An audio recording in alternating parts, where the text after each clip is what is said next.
दोस्तों, आज हम एक ऐसा प्रश्न उठाने जा रहे हैं जो लगभग हर माता-पिता के मन में कभी न कभी आता है कि हमारे बच्चे हमारी बात क्यों नहीं मानते। हमने तो उनके लिए दिन रात एक कर दिए, अपना सुख छोड़ दिया, अपनी ज़रूरतों को पीछे रख दिया। फिर भी आज जब हम कुछ कहते हैं तो वो सुनते नहीं या सुनकर भी अनसुना कर देते हैं। आखिर ऐसा क्यों होता है? क्या बच्चों में बदलाव आया है या हम कुछ भूल गए हैं? चलिए आज इस सवाल को गहराई से समझते हैं।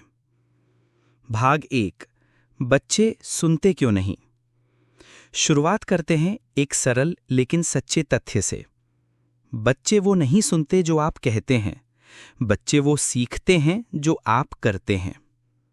हम बच्चों को कहते हैं मोबाइल कम चलाओ, गुस्सा मत करो, आदर से बात करो। लेकिन क्या हम ऐसा करते हैं? कई बार जो हम कहते हैं और जो हम करते हैं उसमें फर्क होता है और बच्चे इस फर्क को बहुत जल्दी पहचान लेते हैं। इसलिए वो बात सुनते नहीं क्योंकि उन्हें हमारी बातों में सच्चाई या अपनापन नहीं दिखता। भाग 2, संवाद या आज्ञा। अक्सर हम संवाद नहीं करते, हम सिर्फ आज्ञा देते हैं। पढ़ लो, उठ जाओ, फोन रख दो, मेरी बात मानो। बच्चे आज के समय में सोचने वाले इंसान हैं। वे कारण जानना चाहते हैं। उनसे आज्ञा की नहीं, बात करने की जरूरत है।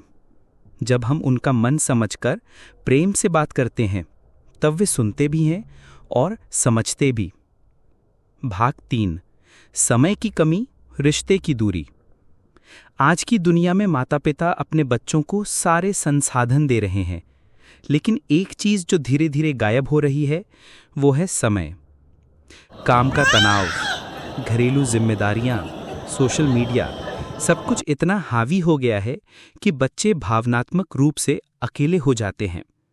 जब हम उनके साथ खेलते नहीं, बैठते नहीं और हंसते नहीं तो वो भी हमारी बातें सुनना जरूरी नहीं समझते। भाग 4, पीढ़ियों का अंतर, समझ का पुल। हर पीढ़ी का अपना नजरिया होता है। आज के बच्चे सूचना के महासागर में पल रहे हैं। वे सवाल पूछते हैं, जवाब चाहते हैं, तर्क करते हैं, लेकिन कई माता-पिता इसे बदतमीजी समझ बैठते हैं। अगर हम उनकी बात नहीं समझेंगे तो वो हमारी बात क्यों समझेंगे? समाधान है उम्र का अहंकार छोड़कर प्रेम और धैर्य के साथ सुनना। भाग 5, डर से नहीं, समझ से अनुशासन। कई बार हम बच्चों को डराकर बात मनवाते हैं। अगर नहीं पढ़ा तो पिटाई होगी, मोबाइल छीन लूंगा, तेरे दोस्त से तुलना करूंगा। इससे बच्चे बाहर से तो चुप हो जाते हैं, लेकिन अंदर से हमसे दूर हो जाते हैं। डर से पैदा हुआ अनुशासन कभी स्थायी नहीं होता, पर सम्मान और समझ से उपजा अनुशासन जीवन भर उनके साथ रहता है। भाग 6, तुलना का जहर। हम अनजाने में बच्चों को किसी और से तुलना कर देते हैं। देखो शर्मा जी का बेटा कितना पढ़ता है, वो लड़की कितनी संस्कारी है, तुम्हें कुछ नहीं आता। इससे बच्चे के मन में हीन भावना, गुस्सा और दूरी आ जाती है।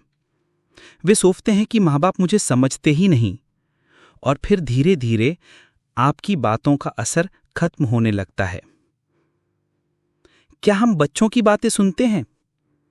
हम बच्चों से उम्मीद करते हैं कि वो हमें सुने, लेकिन क्या हम उन्हें सुनते हैं?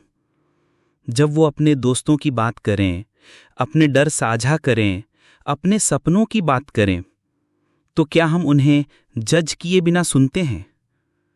जो बच्चा सुना जाता है वही आगे चलकर सुनना सीखता है। भाग 8, प्यार की भाषा। बच्चों को सिर्फ डांटना, आदेश देना या तर्क करना काफी नहीं है। उन्हें चाहिए एक गले लगाना, एक मैं तुम्हारे साथ हूं कहना, एक सच्चा मैं तुम पर विश्वास करता हूं। प्रेम की भाषा हर बच्चे को समझ आती है, फिर वो किसी भी उम्र का क्यों ना हो। जब हम सिर्फ कहते नहीं बल्कि महसूस कराते हैं तब बच्चा हमारी बात मानने लगता है। भाग 9, बच्चे आपकी परछाई हैं। याद रखिए, बच्चे वही बनते हैं जो वो अपने घर में हर रोज देख रहे होते हैं। अगर वो घर में गुस्सा देखते हैं, ताना बाना सुनते हैं, समय की कमी महसूस करते हैं, तो वो आपके कहे पर शक करने लगते हैं। लेकिन अगर घर में प्रेम है, सम्मान है, ईमानदारी है, तो वो आपसे जुड़े रहते हैं और आपकी बातों को अपना रास्ता बनाते हैं। भाग 10 समाधान। कैसे बनाएं रिश्ता मजबूत। प्रेम से कहें, गुस्से से नहीं। जितना कहें उतना सुने भी। तुलना ना करें, प्रेरणा दें। उनकी रुचियों में रुचि लें। सिर्फ सफलता नहीं, कोशिश की तारीफ करें। गलतियां करें तो डांटे नहीं, समझाएं। हर दिन 10 मिनट बस उनके साथ बैठें, बिना किसी उद्देश्य के। आध्यात्मिक दृष्टिकोण। श्रीमद् भगवद गीता में श्री कृष्ण ने अर्जुन को उपदेश नहीं दिया, बल्कि पहले उसे सुना, समझा, फिर प्रेमपूर्वक मार्गदर्शन किया। बच्चे भी अर्जुन की तरह हैं। उन्हें एक श्री कृष्ण चाहिए जो गाइड करे, डराए नहीं। तो दोस्तों, अगर आज आपका बच्चा आपकी बात नहीं मान रहा, तो पहले यही पूछिए कि क्या मैं उसकी बात सुन रहा हूं? क्या मैं उसे सम्मान और प्रेम दे रहा हूं? याद रखिए, बच्चों के दिल जीतने की कुंजी है धैर्य, संवाद और निस्वार्थ प्रेम। आपका बच्चा आपको जरूर सुनेगा। बस उसे ये महसूस कराइए कि आप उसके अपने हैं और हमेशा उसके साथ हैं।